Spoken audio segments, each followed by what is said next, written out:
Hello friends, welcome to Ranjana's recipe. आणि आज आपण पुलिओगरे राईसची रेसिपी पाहणार आहोत. तर यासाठी लागणारं साहित्य पाहणार आहोत. यासाठी मी एक बासमती 1 वाटी तांदूळ घेतलेला आहे आणि ते भात तयार करून घेतलेला आहे. तयार भात आहे हा. तर यासाठी मसाला घेतलेला आहे जो तयार मिळतो.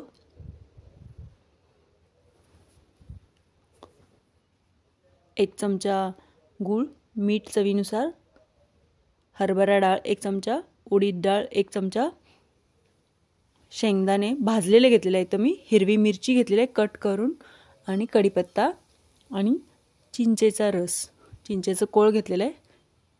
फक्त चिंच भिजवून तयार करून घेतले आहे. तर कढईमध्ये आता 3 चमचा तेल घातलेलं आहे, मोहरी आणि हिंग पावडर, त्यानंतर कढीपत्ता,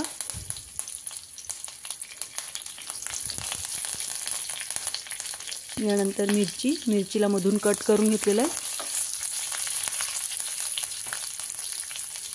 याला आपण परतून घेणार आहोत. त्यानंतर याच्यामध्ये डाळी घालणार आहोत आपण. हरभरा डाळ आहे ही,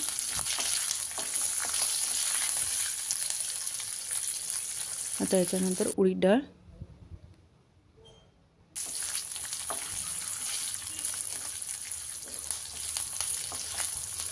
तर याला व्यवस्थित थोडं परतून घेणार आहोत.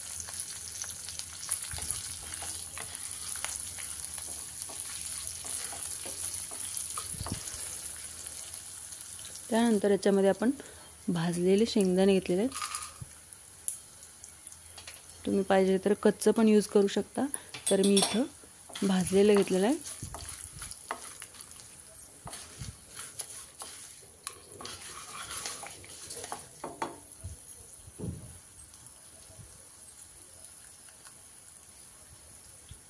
आता याच्यामध्ये आपण मसाला घालणार आहोत. मी याच्यामध्ये MTRचा मसाला घातलेला आहे. तर तुम्हाला पाहिजे असेल तर तुमच्या साईडला कोणत्या कंपनीचा मसाला मिळतो ते यूज करू शकता तुम्ही. हाच पाहिजे असं काही नाही. याच्यामध्ये गूळ पण घालणार आहोत आपण. गूळ, चिंचेचं कोळ, चिंचेचं पाणी घालणार आहोत. तर याच्यामध्ये एक वेगळं टेस्ट येते, त्यामुळं याच्यामध्ये आता मीठ घालणार आहोत, मीठ चवीनुसार. चिंचेचं पाणी घातलेलं आहे याच्यामध्ये. गूळ विरघळेपर्यंत आपल्याला शिजवून घेणार आहे. थोडंसं शिजवून घेतल्यानंतर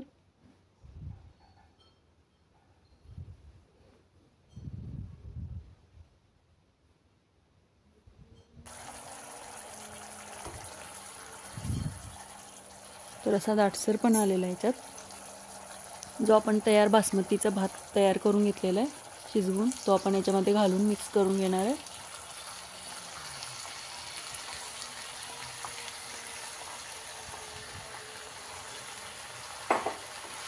तर याला आपण व्यवस्थित एकजीव करून घेणार आहे.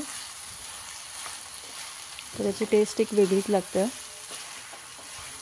तुम्ही नक्की ट्राय करून बघा. जर तुम्हाला माझी ही रेसिपी आवडली तर प्लीज लाईक, शेअर, सबस्क्राईब करा.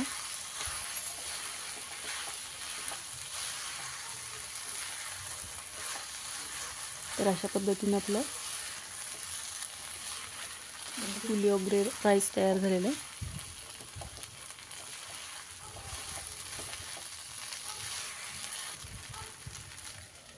याला आपण आता 1-2 मिनटं बंद करून ठेवणार आहोत झाकण लावून. त्यानंतर आपण काढून, आता आपला राईस तयार झालेला आहे. तर प्लीज जर तुम्हाला व्हिडिओ आवडला असेल तर लाईक, शेअर, सबस्क्राईब करा. थँक्यू.